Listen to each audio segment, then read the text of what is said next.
the Popish Plot. I'm Nate. I'm Jessica. And I'm Mike. And today we're here with the second installment of December's Saints. Which again has the totally, I was well slept and thought about this theme of saints that have the same names as the kids from The Lion, the Witch, and the Wardrobe. Yep. It's all because Santa Claus shows up. It's all Peters, Edmonds, Lucys, and Susans around here. Because Clive threw Santa Claus in.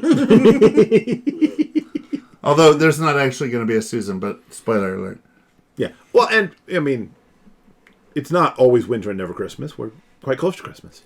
Yes, and of course there isn't a Susan, because she liked boys and makeup and stuff, and so Clive sent her to hell, which seems weird for a guy. You should like girls who like guys. He married late. Very late. All right, so who is the one saint we have for today?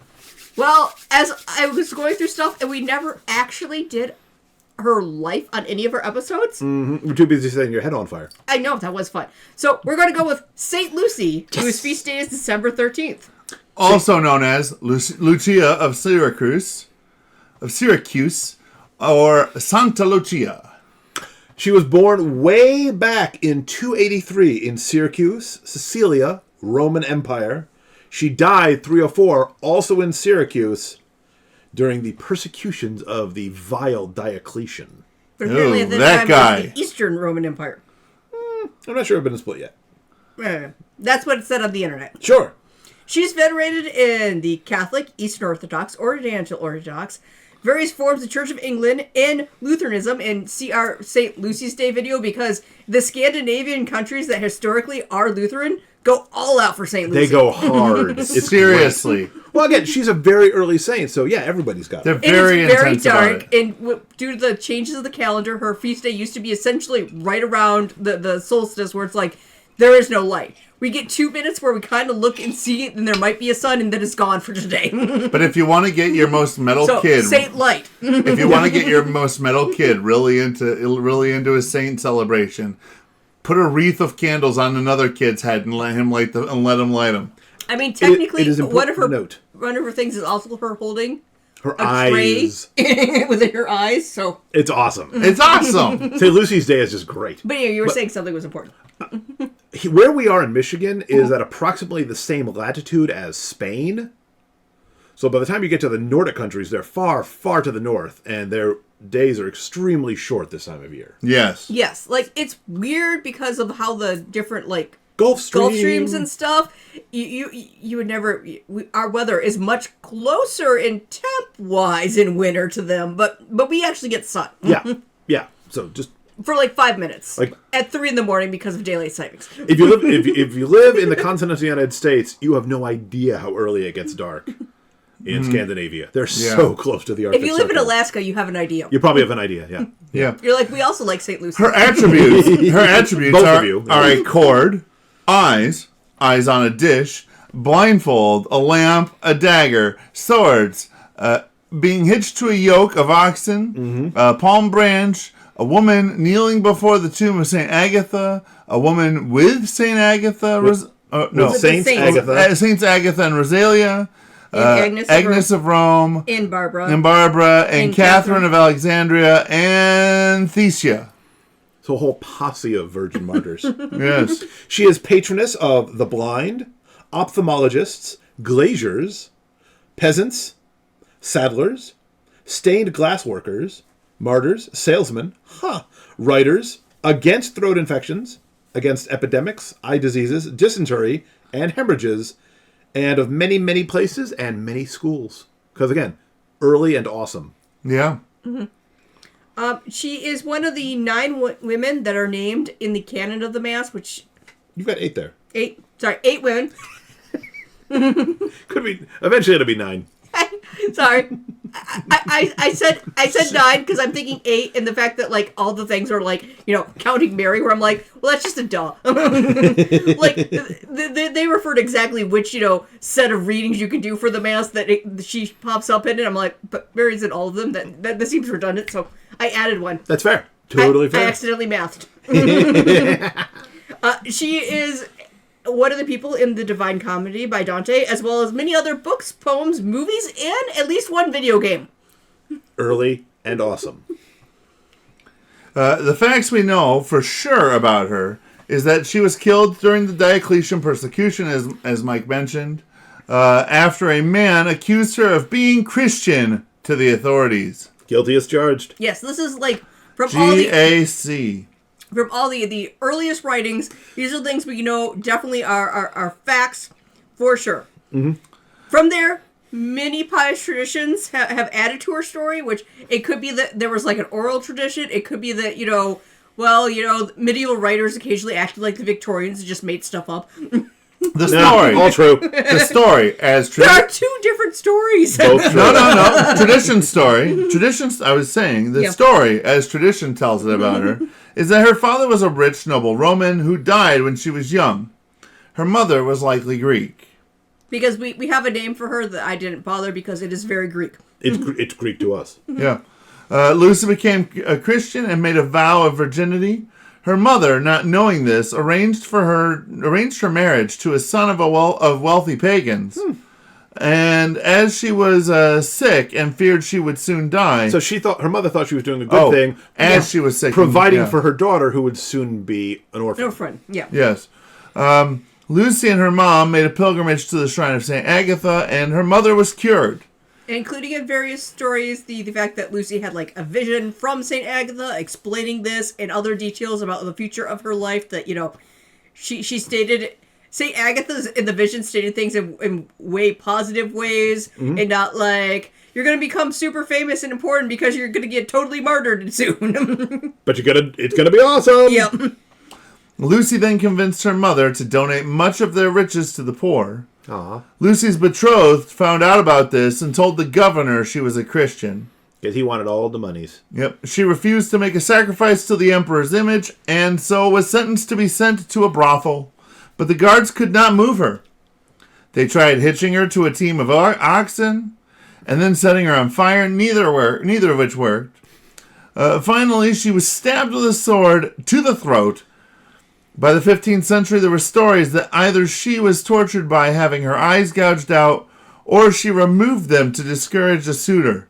In both cases, at burial, her eyes were restored. See, I'm pretty sure that both those are not correct. Both true. One or the other could be Both correct. of them. Both of them. She was not both tortured by blindness and voluntarily chose blindness. Nope, both of them there's 100% accurate. There's a way to totally make work. She was going to blind herself, but then the torturers got to her first. She'd resolved in her mind to blind herself, but they physically prevented her. No, see, my favorite part of St. Lucy is, here's this little girl. Little girl. Little. Not, I mean, she was a grown enough woman that she could get married. Yes, but women are consider her to be a frail waif. Waif is perfect. Women are generally smaller than men. And a group of men could not move her. A team of oxen could not move her. God had made her an immovable object. Setting her on fire did not motivate her enough. St. Lucy is the patron saint of being flame retardant. Yeah, exactly.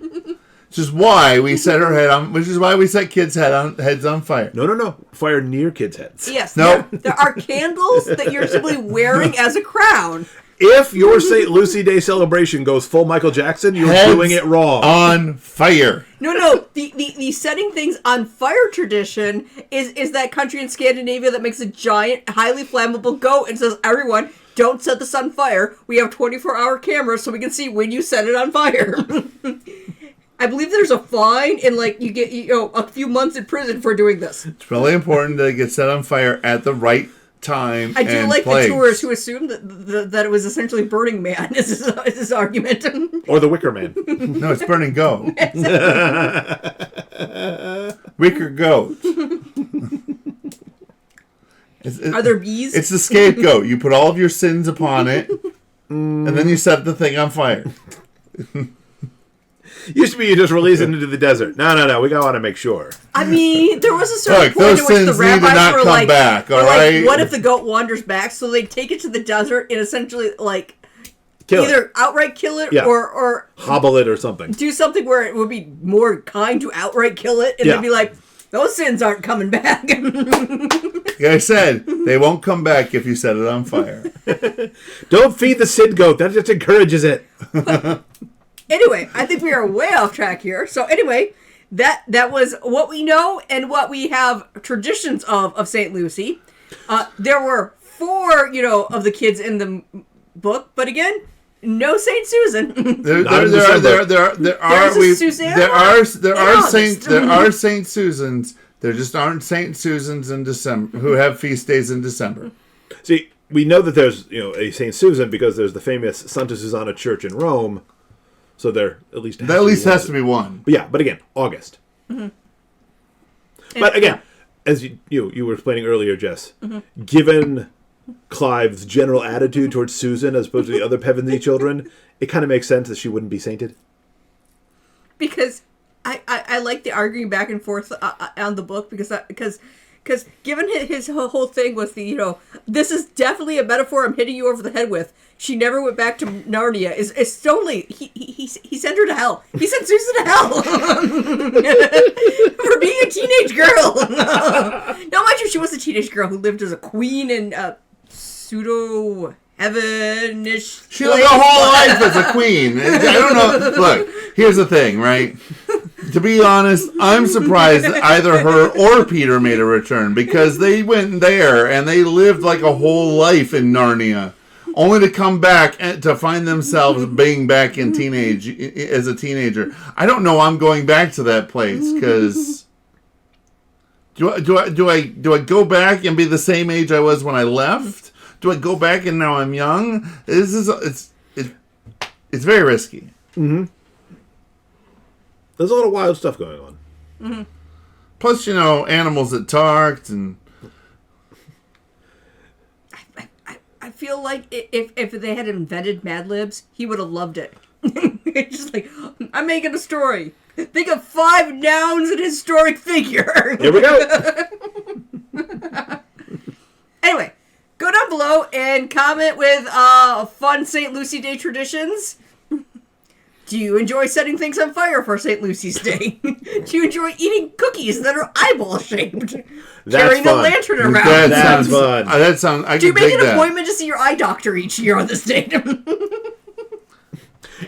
And again, we're big fans of St. Lucy's Day. Do not set children's heads on fire. The object is not to set their heads on fire. Surround them with candles, but don't set the head on fire. Wait, also, I'm horribly... I wasn't supposed to set the head Correct. Yeah. I'm also horribly disappointed. Someone did a deep dive in all the American girls and pointed out that the St. Lucy's Day tradition that they were discussing was actually from a few years after Kirsten would have been in Sweden, and therefore she would not have done it. So, remember to, having commented below, give us a like, subscribe to our channel, read the church bell to be notified the next time we talk about saints whose heads may or may not have been set on fire. They were not. No, they tried. They tried, but she wouldn't take. Yep. She was like wet wood. And until next time, remember to live your faith. Love your faith. Share that love.